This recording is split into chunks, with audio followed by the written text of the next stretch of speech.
So you should now see the Docuguru platform. Let's build a new workflow. So building a new workflow to extract any information from any document is very simple. You just need to select one example. So here I'll take one invoice. Docuguru will first scan the file to extract relevant information from it. So it will extract all the text. It means that even if you don't have a PDF and you just have an image or a scan, it also works. Then you will have to pick which type of document you want to look at. So what type of documents will you send afterwards? So I will always send to this workflow travel invoices.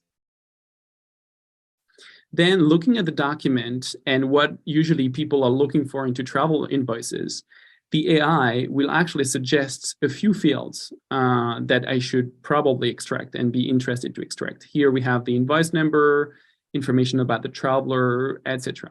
Of course, I can add my own and I can like deselect those I'm not interested in. Here, it seems quite good for me. So let's create the workflow. So once we have decided what we want to extract from a given document, Docuguru will spend time and look at the layouts, look at how things are displayed, like look at the extracted text and deduct all the information that we want. So let's wait a few seconds to have the answer. So here it's able to extract simple fields, like for example, the invoice number that you see at the beginning. Dates, it's able to get the traveler, the travel name, email, phone, address. What is actually more interesting, it's able to deduct a lot of information coming from specific places inside the document. So here you see that it's not really clear. And as a human, if I read this very quickly, I will not spot what is the destination of Jane. But actually, if you look here, you would see that Jane will actually spend time in the Mexico City Marriott Hotel, and that she has a return flight to Mexico. So the destination is indeed Mexico City, and it was able to pinpoint that inside like some description inside the product. So this is where I said that in some cases, Docuguru is even better than humans because humans usually overlook those kind of small details. Also, it's capable of doing calculations. So here you see that the departure date was also found inside. So let me just make it bigger so that you all see. The departure date was actually here in the description of the flights. But it was also said here that she has like a junior suite for 1 week. So from that, we were like Docuguru was able to extract the return date. So it's making calculations just like a human would do inference on what we see. So we have also the total cost, and obviously it's also able to extract tabular information. Like here we have the description and the cost for each product. And this is obviously very easy to customize. So let's say that I'm interested in adding some information about the tax, the total tax, and maybe I want also the tax for each item. I can just add it here, and I can like rerun to test and see the results.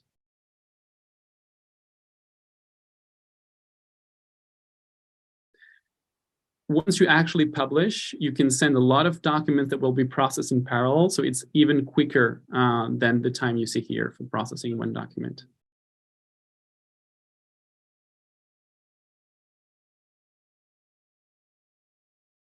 And here we have the tax sum and the total tax and the tax here. It's not getting fooled by the fact that here you don't have tax, right? It knows that it has no tax. So it's actually really, really precise in what it can extract. So once we have all the information that we're interested in, we just have to publish it. So let's publish our first workflow.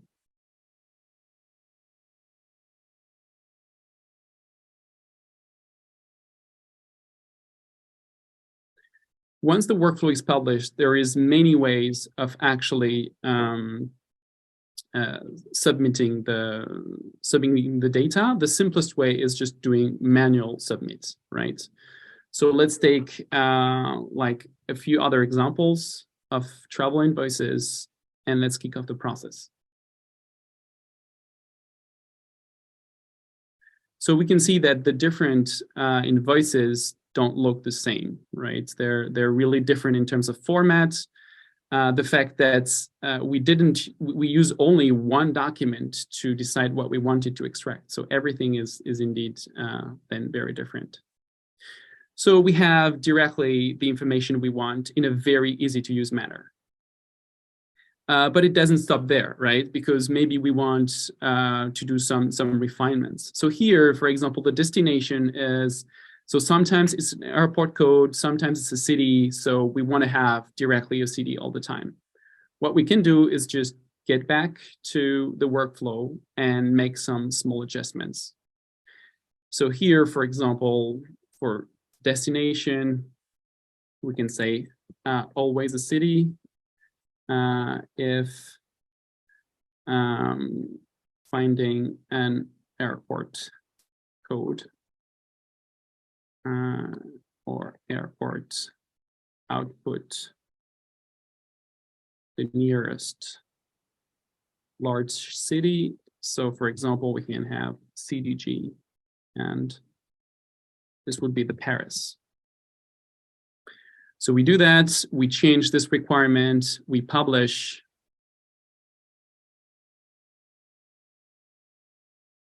And we start using it. And then we can just resubmit all the files that we had.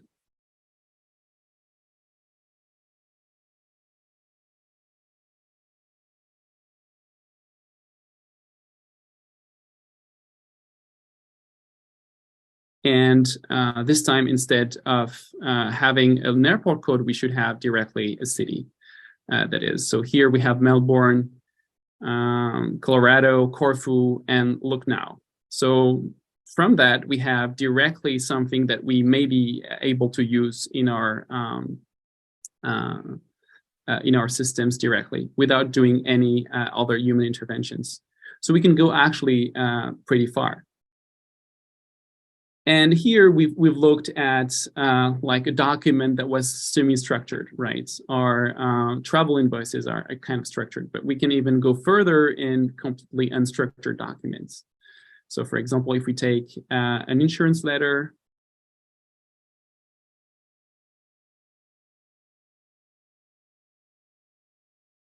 so it's in case of an injury. So this person was actually facing, like has a bruised hip and dislocated knee, and a lot of bad things that happened to this client from the Millers and Zeiss attorneys at law. So let's see what we can extract from here.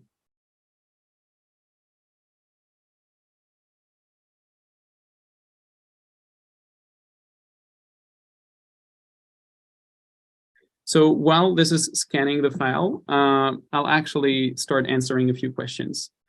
So we have a first question, which is, I thought ChatGPT is from OpenAI, and all questions or info given there is available to anyone on the internet. How is this different? So ChatGPT is definitely from OpenAI. What we're doing is we're leveraging ChatGPT by asking it specific questions. So when we receive a document, we have our own way of extracting the text from the document, and also our own way of providing the right layout for the documents. When you have a document, for example, with a lot of tables, or that is structured in a very difficult way, if you just put the document inside ChatGPT, it won't give you any interesting information. Also, ChatGPT is notoriously not very good at always answering the same thing and being very precise in what you can extract and being very consistent. So if you give it the same document and you don't do anything in special, you'll have a lot of different answers. And sometimes it will answer outside of the document. So everything that we're doing is we're giving the power of ChatGPT, but which is applicable to like business and enterprise-grade workflows. So you will always have the same answer. It will work even with very difficult layouts, and we'll be able to extract very complex stuff from documents, for example, that were scanned with let's say some handwritten data, and this is what GPT cannot do. So we're just building on top of GPT and bringing all this extra knowledge so that it can help, and then we use GPT to perform some of the work. So here, let's just finish our workflow. We have actually, I'm not a lawyer, so I think this is a representation letter or a claim letter. Let's say that it's a claim letter.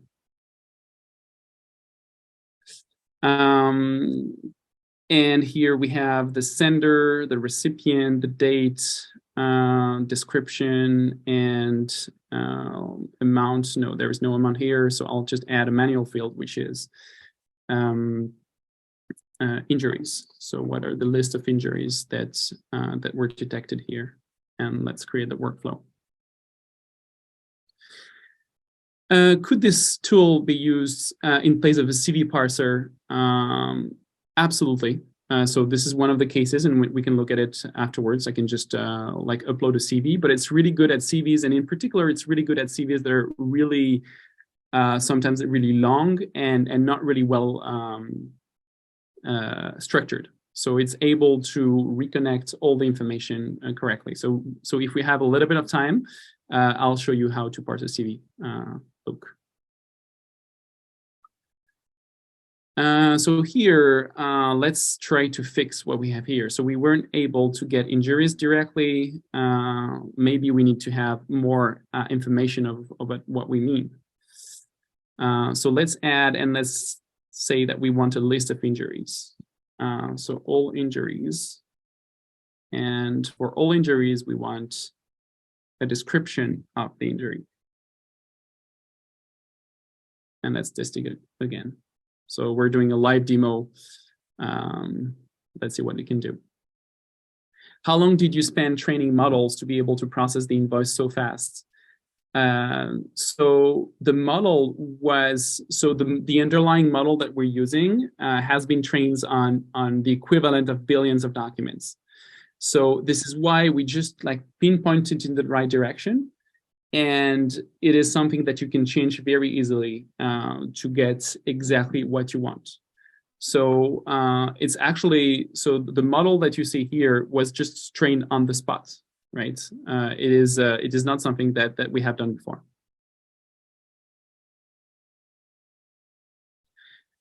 So it's also working with handwritten information. So I can show you just after another example from a lawyer with some handwritten.